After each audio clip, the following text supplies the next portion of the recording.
Hi everyone, I'm Emily and I'm here at the Most with our museum skeleton and our friends from Syracuse Orthopedic Specialists for a special virtual edition of Be the Orthopedist.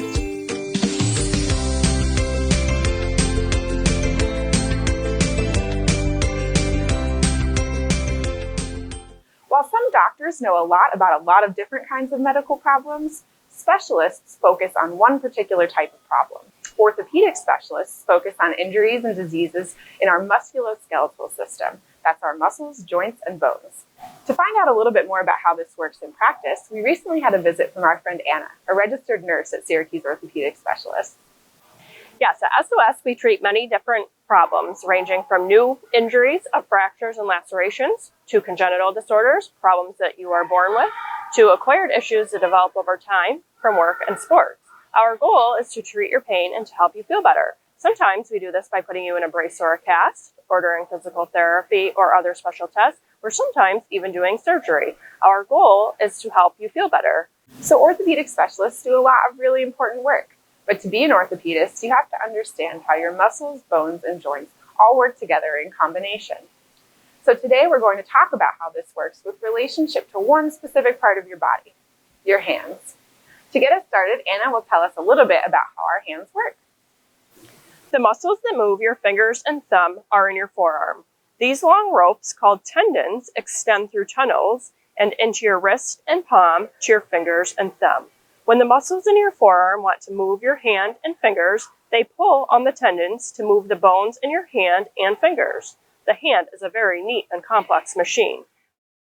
We can use what we learned from Anna about how our hands work to make our very own articulating hand models. The instructions for this activity are listed on the Most website, so you can follow along with us and do the activity at home. For this activity, you will need some paper straws, any color is fine, some string, a piece of cardboard or cardstock, glue and tape, and some fastening nuts or small beads with that hole in the middle. So let's get started. We'll start by tracing our hands on cardboard or cardstock and cutting out the shape. This will be the hand for your articulated hand model. You'll then cut the 5 straws into small pieces. These straws are going to represent our tendon sheaths. So we're going to glue or tape them to our hands, one set on each finger and your thumb, leaving a small space of about 1/4 inch between each. Then we'll tie a bead at the end of each of 5 pieces of string and thread them through each of the 5 fingers or thumb. You then want to attach a dowel or pencil to the hand to make it easy for you to articulate. Then you're ready to go.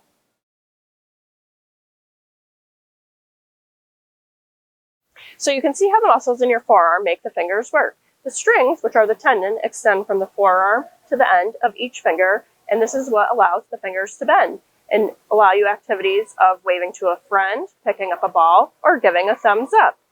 We also compare this action to the mechanism of a fishing pole, where the line goes through the loops of the rod and allows the pole to bend.